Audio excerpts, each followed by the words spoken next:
when I put my gun in my holster, I look to make sure that there's nothing in my holster before You're I listening put my gun. to Teracota Chronicles, where broken pieces find their way back to wholeness. Picture this. I'm sitting in the parking lot of a gun range and I am mad as hell. All I know is that I want to shoot something.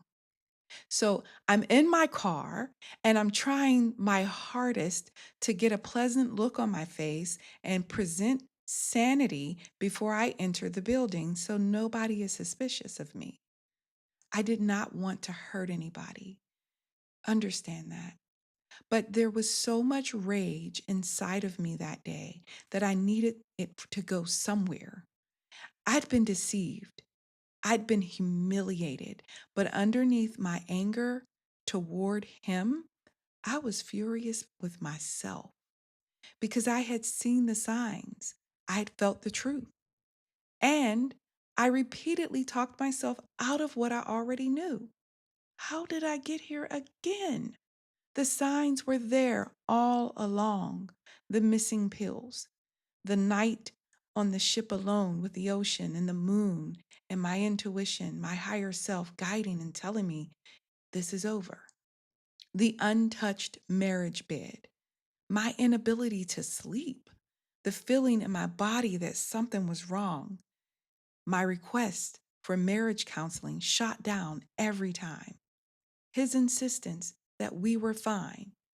Finally, I asked him directly, "Are you cheating on me?" He didn't respond the way I expected, but there was a tell, a micro expression. Something in his face changed, almost contorted. I saw someone I didn't recognize, and something inside of me whispered, "He's not telling you the truth." I told him that if I discovered he was cheating after I asked him directly, after I was trying to save our marriage, it would be over for good. I know he thought I was bluffing. I've already taken him back. But this time I knew it was time to wake up and pay attention. And now it's time to look. Open your eyes. One night, I found a deleted message from his female coworker, and it simply said, "Did you eat? I have a sandwich. Come and get it." On the surface, that sounded innocent, but the message had been deleted. A single message deleted by itself. And I thought, well, why would you delete it? And that message is what opened the door because my intuitive thought process went off. And like a thread, I pulled it and I pulled and unraveled an entire ball of yarn. It led me to hidden social media accounts laced with pornography, sexual conversations, images that he had received, images he even sent of himself. This is where I realized that there wasn't just one woman, there were two. Yes, two, just like in the beginning, just like the first time. I won't tell you every detail. Some of this is just going to be in the memoir. But what matters is this: my husband had built an entirely separate life while continuing to look me in the face, in the eyes, and tell me everything was fine, all while never changing his routine because he did everything near his job, went off the clock. The illusion collapsed. All those years, all my time, my 40s, I blamed him. But again, I also blamed myself. Not because I thought I wasn't enough. Oh, that was never a question. I've never had a problem believing and having self esteem. The truth is, I thought he was the one struggling. I believed the explanations, the erectile dysfunction story, the depression, the stress. I believed that we were navigating something difficult together because marriage isn't built on sex alone. It was the companionship, the friendship, the trust, the knowing that I had someone loyal, Those were the things I believed we still had. I wasn't grieving the loss of incredible intimacy. I mean, our sexual relationship wasn't something I longed for or deeply missed. It lacked healthy passion and desire, honestly. So it had died before we could even make it work. Because here's the other truth, one hot night of passion, one experience, maybe two or three, eventually, when you get into the routine of your life together, things go a little mundane and you have to work at it. But before we could work at it, that sexual story was over. I was grieving instead the discovery that the friendship I trusted and invested so much time to was a lie. He was not loyal. And I was surprised he didn't trust me with his affliction because honesty goes a long way. Even if that truth hurts me, I respect honesty.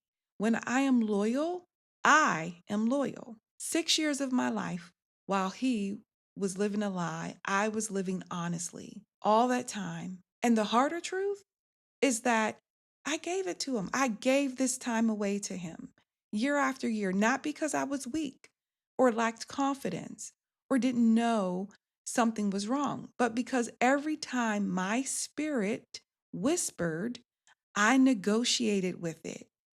Just like in the first marriage, every time my body knew, I explained it away. Every time my intuition spoke, I trusted someone else's version of the reality more than my own. This personal implosion did not come out of me gracefully. It came out like a breaking dam. My coworkers noticed the change in me. They were used to seeing me smiling, engaging, excited about being at work, and keeping myself moving. The ones who actually cared began asking questions. And suddenly, I found myself telling pieces of my pain to anyone I felt safe enough with who would listen. And I just want to remind you that I'm living in a different state, away from my family. Just my sons are the only family that I have nearby. And this isn't their story. This isn't for them. I have to deal with this. And I had a high schooler that I needed to get graduated out of high school that year. And the friends that are my sisters, my sister friends, they lived in other states. But here's the awful truth.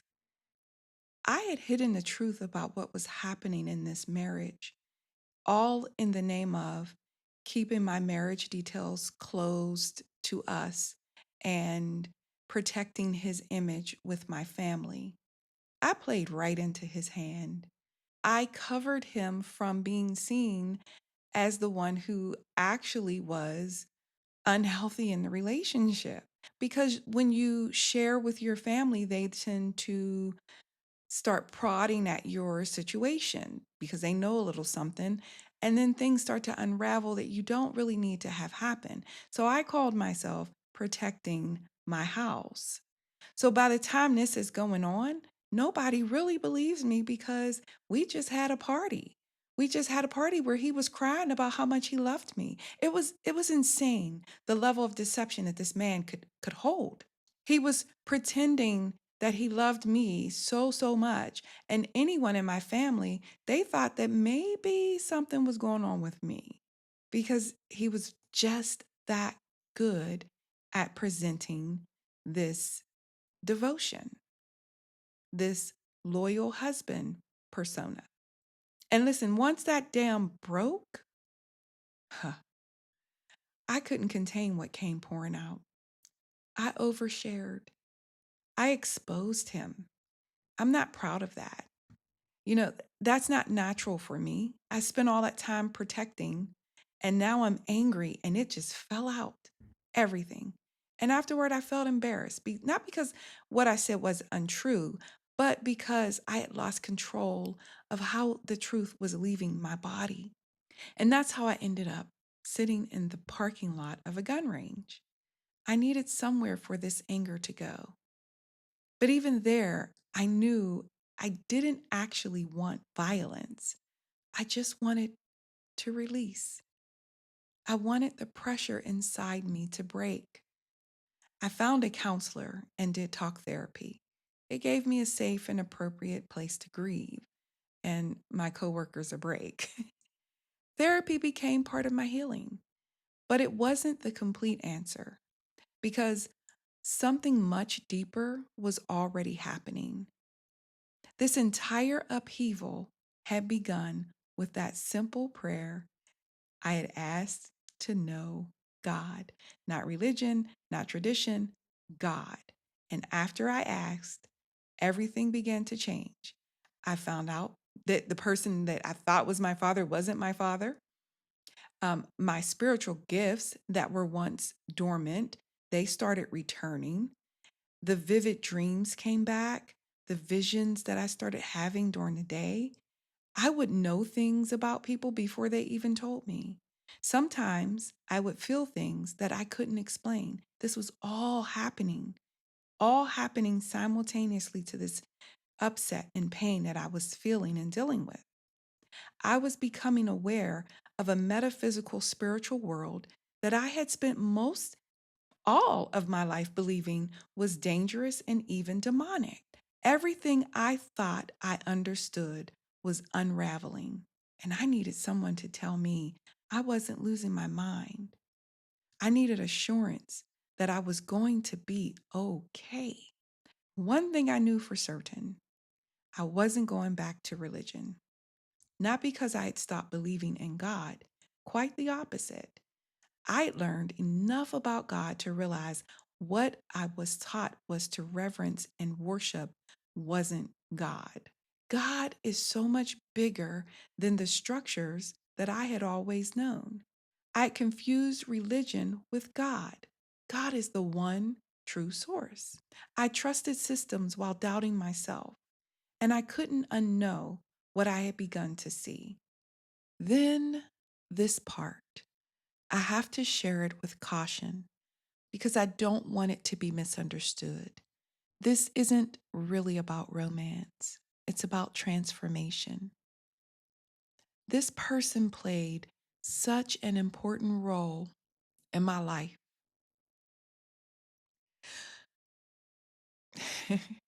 To this day, it's still someone I love. He still matters, and I will always regard him highly. It happened during the separation, during the quiet grief that comes when a relationship has already ended. Excuse me, I don't mean to be so emotional, but we'll start again. So, this happened during the separation, during the quiet grief that comes when a relationship has already ended in every way except on paper. I was extremely careful because I knew I was vulnerable. I wasn't looking for someone else. In fact, the last thing I expected was to feel anything at all. And that's what surprised me. Remember the friend from the episode I Saw Him Again? I loved him platonically at first. There was no agenda. I wasn't trying to fall in love. I just enjoyed him. I respected him. I admired him. I looked forward to seeing him daily so we could clown and laugh, or I could tease him when I saw him. I wasn't looking for a rebound. He mattered too much for that. He didn't deserve the wounds that I was carrying. Then something changed. He felt like home. He felt safe. And somewhere along the way, I began to care for him deeply. It seemed crazy to me too. I know. I couldn't explain it. I barely knew him. My life was falling apart on several levels. You certainly don't expect your heart to awaken while your own life is imploding. Everything in me argued against it. So I told myself these feelings are inappropriate. I tried to reason my way out of them. I couldn't. My mind kept trying to explain it away, but my heart refused to cooperate because before all of this happened, I had already decided how my story was going to go. In the season where I was raging and angry before the gun range, I was declaring I was done with relationships. I was going to protect myself. I was going to become the woman who loved them and left them. I wasn't going to care. I was just going to be tough. I am beautiful enough. I'm confident enough. I'm capable enough. I could have done it. But love interrupted that plan. And let me say this, I'm like an exotic bird, rare. I know this about me. And I don't say that with arrogance. I say it because I've always known I don't quite fit in a box. I'm highly intelligent, professional, bubbly, goofy, deep, and sometimes a little thug. Most people only get pieces of me, but around him, I never had to code switch. I could just be serious, kind, funny, overgiving, oversharing, makeup, no makeup, deep conversations, awkward silences. It didn't matter. He never flinched. He seemed to enjoy me as much as I enjoyed him. I saw him. And for the first time, I felt seen. I could be soft. I could be feminine without expectation. I'd been longing for that without even realizing it. And then one day, I stopped and I thought, damn, he got me. And once I admitted that to myself, I didn't care what the coworkers thought. I didn't care about gossip. He was my friend. We respected the boundaries. Nothing inappropriate ever happened, but I loved him. And something unexpected happened because of that love. I found myself embracing the sacredness of celibacy again, not because I was afraid, not because I was ashamed, but because I wanted to preserve myself for something real. Did I hope it would be him? Of course I did. Today, I can see something even bigger. Whether he was meant to stay in my life or not, God is love. And love was preserving me for a union rooted in divine purpose. Mm. At the time, I didn't have those words. All I knew after years of disappointment, grief, betrayal,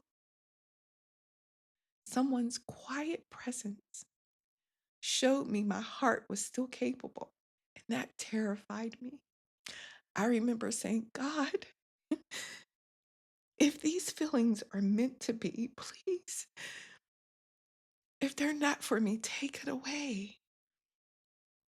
Because remember, I don't do limerence. I knew better, but they stayed. And I found myself crying in my pillow, asking, why? Why now? I can't act on this. Why does someone I barely know feel so familiar? Why are my dreams becoming stronger? Why are these visions becoming more frequent? What's happening to me? And that's when the wheel turned. I thought I was searching for answers about him, and I had no idea I was actually searching for answers about myself. That search led me to the Edgar Casey Center for Research and Enlightenment. I scheduled my first reading and then my second, and I still have those recordings. And when I listened to them today, a year and a half later, I hear a woman trying to understand something she didn't have a language for at the time. I walked into the room. I love someone, but I'm having a hard time with this experience. I also believe that I have an intuitive gift.